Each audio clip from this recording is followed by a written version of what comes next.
Okay, what's up mga ka-NC Kalangga? Good morning. Aron po ngayon ng Biyernes, December 5, no? 2025 mga ka-NC Kalangga. So, kumusta? Dito sa amin is ulan. Ayan si Father. Nagpakain sa kaniyang mga manok, no? Morning mga ka-NC. Kaya po, shout out po sa mga OFW dyan, yung mga nakatira na dyan sa ibang bansa, kumusta? Dito po sa Pilipinas ay talagang maulan, no? Binagyo. Wilma, signal number 1 po ang Cebu. Cebu po kami mga ka-NC. Yan, ito po ang pagkain ni Papa sa kaniyang manok. Yan, o. Hinaog po niya ng kuan. Binasa niya tubig mga ka-NC para para hindi siya magka-walay-walay ba. So ayun, ako naman po mga kinsik ay maagang gumising para magpakain sa aming jupa, yung aming baboy, no? Andon. Yan po. Pasensyahan lang po ang aming kulungan. Medyo dirty mga kinsik. Okay lang. Okay lang. Tapos nagsaing po ko ng kanin, nagtughong ko mga kinsik. Nagtughong ko kanon nung natira namin kagabi na kanin, yung mais hindi po maubos kasi malamig ngayon ang panahon, malamig na umaga, kaya nagtughong po ako para yan po ang aming pamainit mga kensik, no? Kasi hindi po kami makatawid ng sapa, may baha mga kensik, malaking tubig. Yan. So, pakita ko sa inyo mga sik. Tinughong, tawag sa amin og tinughong. Tingnan niyo. Muna tinughong, no? Natirang kanin kagabi, dinurog ko mga kinsik para hindi siya makuan. Para madali lang siya mainit ba. Tapos yung aming panggatong nabasa ng ulan. Medyo mausok siya mga kinsik. Pero pag maano na siya, pag mainit na siya ng sobra, apoy ni siya mga kinsik. Tayhopin natin. Ito pong tayhop na mo, no? Ito po ang aming pang apoy mga kinsik. Tingnan niyo.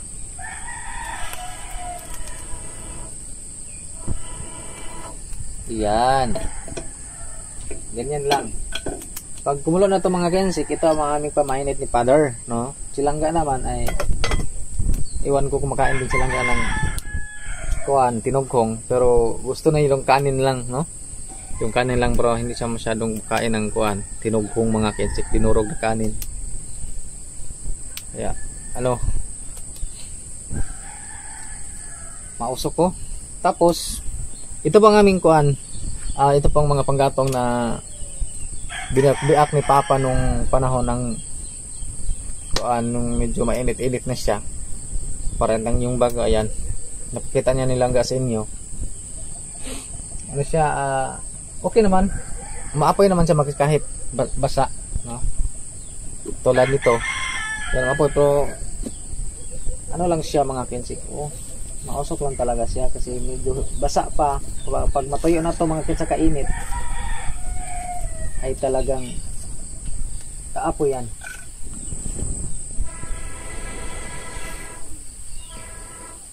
Dito sa bukid mga kinsik ay mag-inilugay mi og kanang haleng og kayo, no? Kay para maka ba sa init sa ating katawan ba, no? Sobrang lamig to sa bukid, kaya pag ito sa bukid mga kinsik, pag-apoy ng ganyan, tapos lapit-lapit ka para medyo mainit naman yung katawan mo. Pag distansya ka ay malamig ginaw, kaya bakit po tayo sa ganyan talaga ito sa bukid. Pag ganitong sitwasyon, may bagyo tapos malamig, ayan, mag-apoy tapos umupo ka sa gilid, no, para nang malapit lang ba, para makuha yung ginaw mga kinsik. Ito may nilagay po ako ditong panggatong mga kinsik, no, galing doon sa kinukuha ko, may ayan doon Nilagay ko dito para yung kaniyang kuan medyo mainitan siya ba, no? Mainitan siya.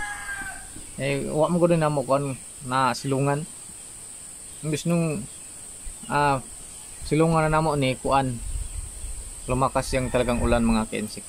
Lumakas yung talagang ulan. Pero wala man problema kay ano man gi-file namin yan mga kensik, no? Hindi siya pag maulanan sa matuyo lang mga kensik kasi dumiretso yung tubig sa lupa. Dumiretso yung tubig sa lupa mga kensik. Kaya pag maulanan okay lang yan.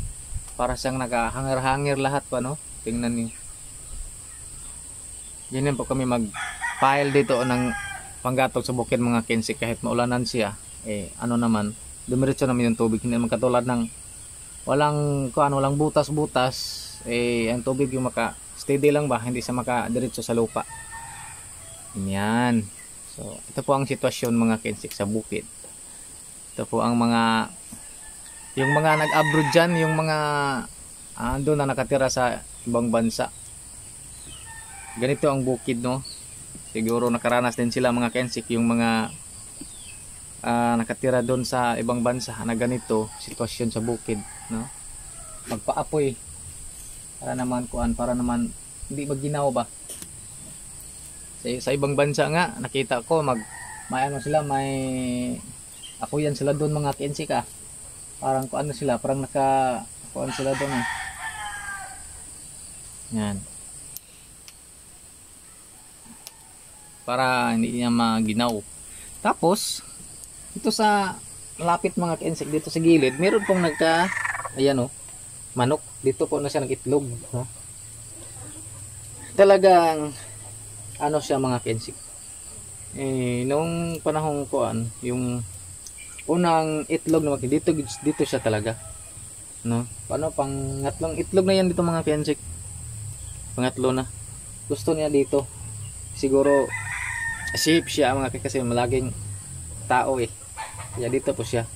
Yan, parang naglumlum na to mga kensik, yung bang hindi na siya bumaba araw-araw, parang pinainitan na kanyang itlog mga kensik.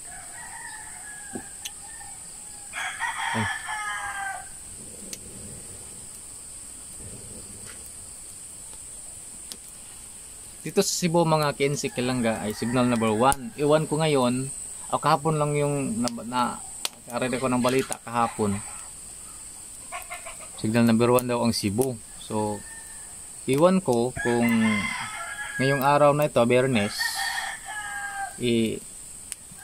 anong signal na, kasi malakas ang ulan kagabi mga kensik. Tapos, yung baha naman, hindi naman yung kalakihan talaga. Yung sakto-sakto lang yung parang taga baywang lang siguro ata yung lalim mga kensik.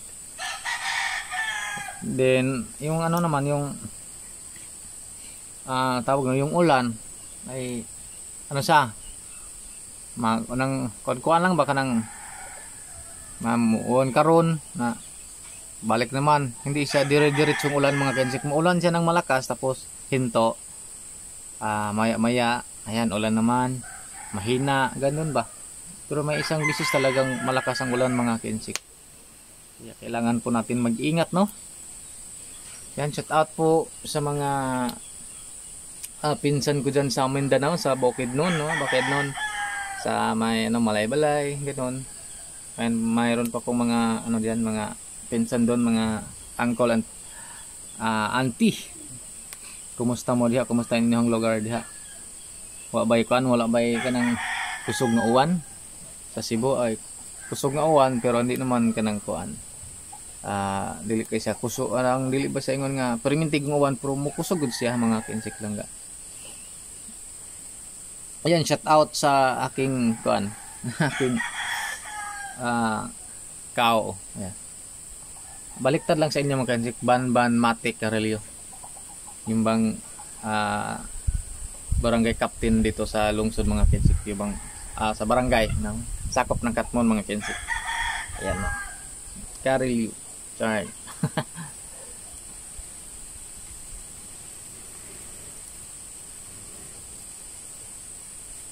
Malakas ang hangin. Yan, medyo ang ating ginawa mga kinsik ay unti-unting nawawala kasi dahil po sa init ng apoy, oh. No? Yung tatay ko naman mga kinsik dati, siya po yung maaga siyang gimising, alas 3 kasi maginaw eh. Yung papa ni papa mga kinsik, nabutan ko pa eh.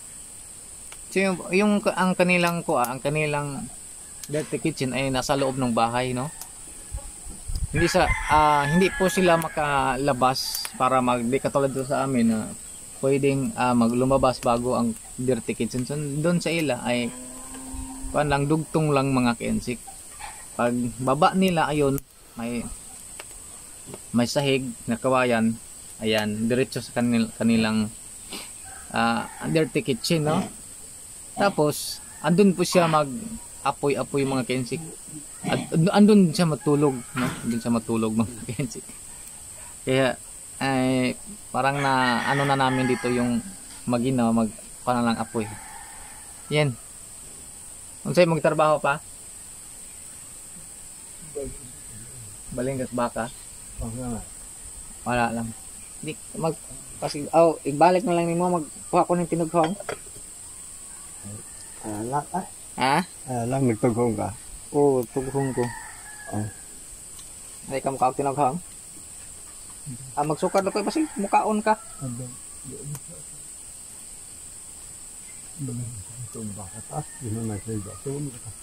Ay lang na balay na. Ay malagwa na nang sabod sa.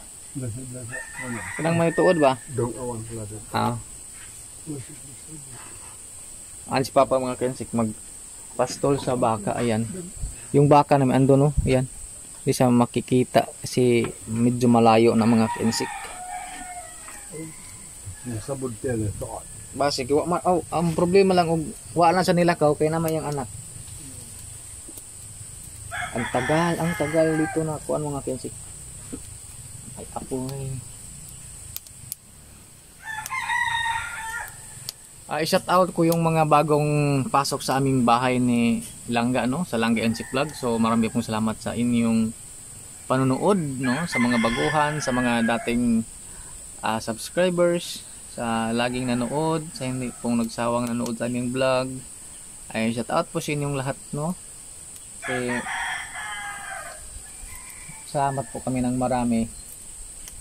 Hindi po kami ninyo pinabayaan, no, mga kids, kahit kunti lang manood yung tag 600, 500, 400, okay lang sa amin. Walang problema sa amin. Hindi man kami tawag nito. Hindi po kami kung sa Bisaya pa di mo kami kuan bitaw. Kanang aggressive kanang kuan jud ba nga manood jud mo, no? Ang amin lang ay nanood, ayan, masaya na po kami makaansin kahit ganyan ang views namin, no.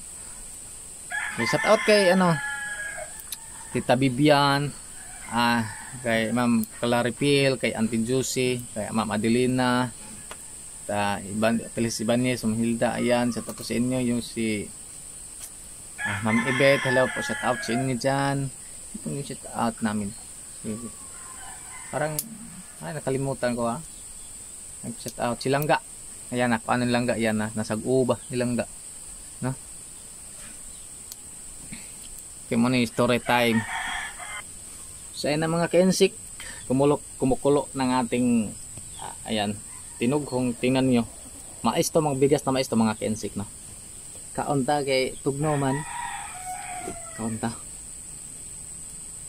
Sabi ni Papa hindi siya kakain daw.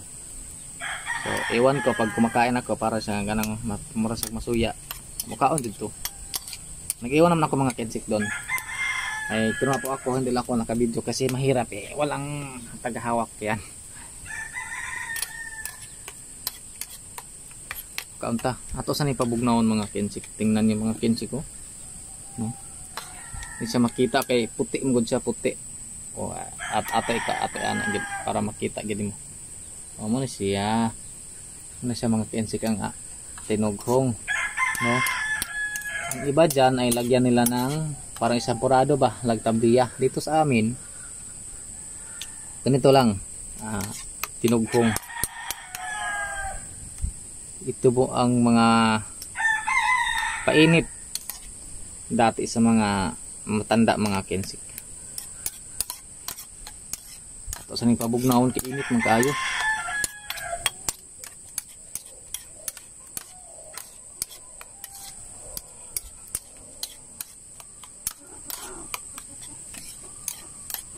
Langga og si Papa. Andun may nilagay ako doon sa loob ng bahay.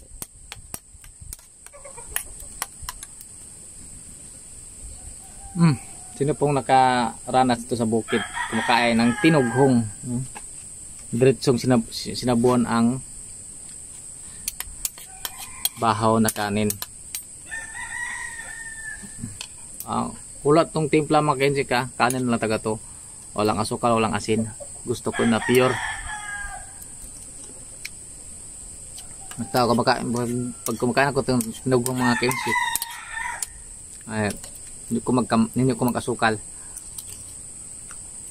Hindi rin ako maglagay ng asin. Pure lang. Kaon. Mainit ang tinughong.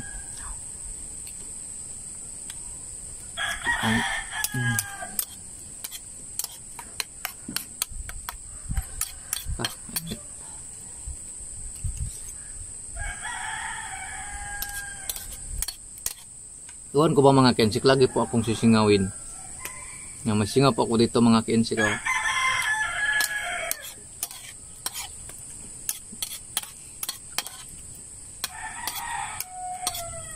Singaw na singaw, masakit ang singaw eh. Pag ito po ang kanin mo mais, tapos mapasok sa singaw aray, masakit.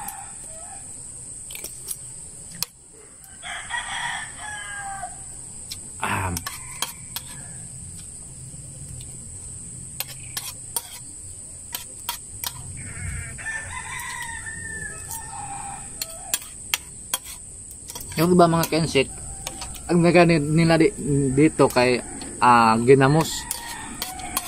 Ibang ginagay nila ang ginamos. Sarap din yung ginamos. Pero kami wala po kaming ginamos.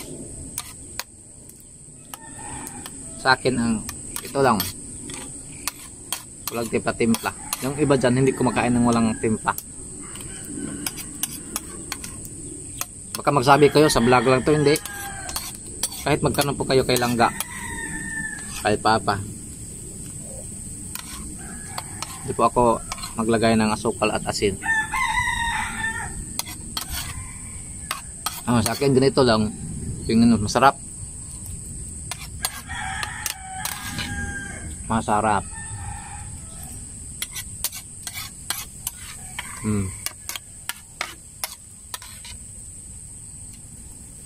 Asa? Umawas talaga, umawas.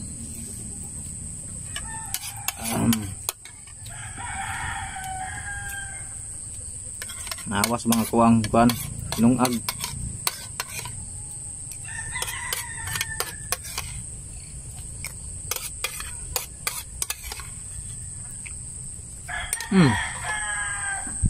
Kubos. Na. Munti pa mainit na ako. Karon. Tapos tapos tayo kumain mga kensik, ay lagyan ko na itong bigas. Ayan, tingnan nyo. Ayan o. Ini siya. Bulbukal na.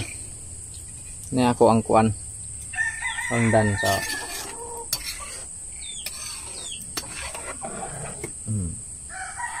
ronda na nato ng mga kensike. Para man pang pamahaw at saka pangtanglian pag hindi maubos yung kanin, kasi tatlo lang po kaming kumakain dito mga kensik. Hindi naman masyadong kalakihan yung kain namin, no? So yun, no? Tingnan nyo mga kensik, paano po ako mag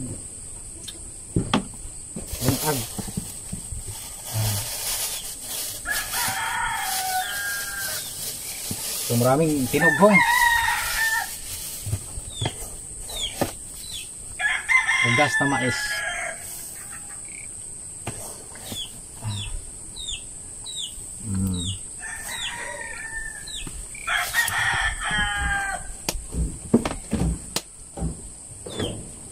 Tapos ganito lang.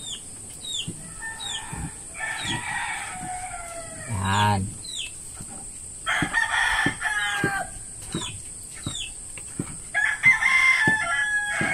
Haluin mo ng tama mga kensik para hindi siya magtibugol-tibugol ba.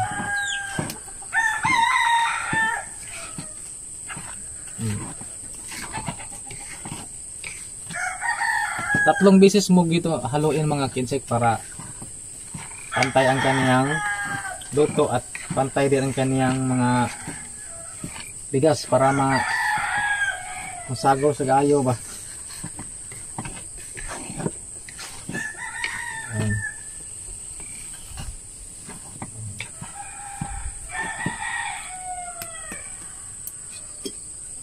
Takpan, maghintay ka lang ng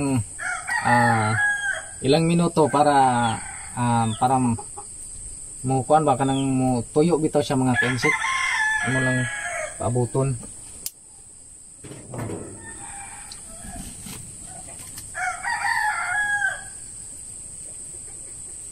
Abuton lang na nimo siya.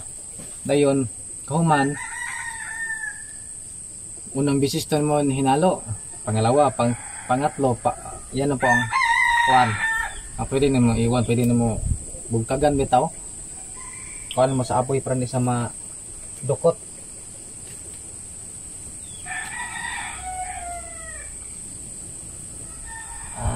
Ang lakas ng hangin dito Maaso.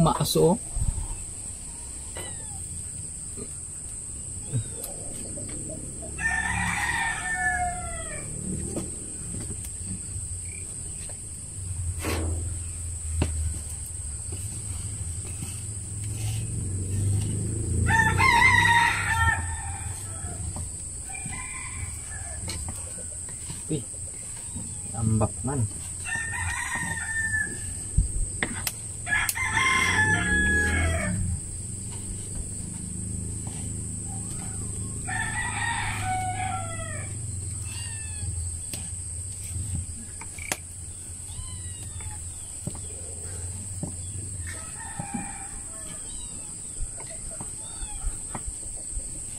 Mausok.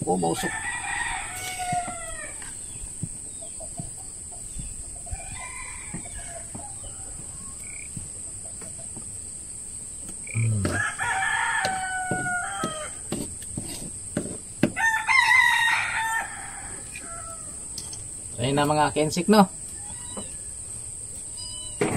Ato na siya bungkagan.